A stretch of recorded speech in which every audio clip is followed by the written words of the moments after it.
Ito ang aking pangako, pag-ibig na di to be patient, to be kind and to be true, to love and to be loved by you.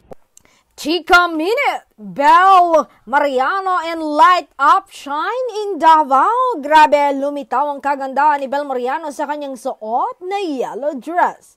At lalo pang lumitaw ang kanyang kaputian na parang pangmayaman. Sabi nga ng mga netizens sa aking tabi, grabe naman ma'am, may sariling ring light yarn. Ganda mo so much.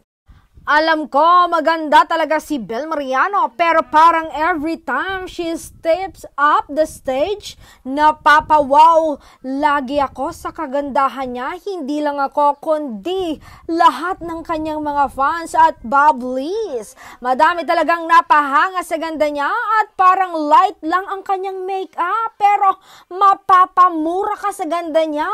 Lalo na ang mga kalalakihan na dumalo sa event ay napamura talaga sa taglay niyang kagandahan.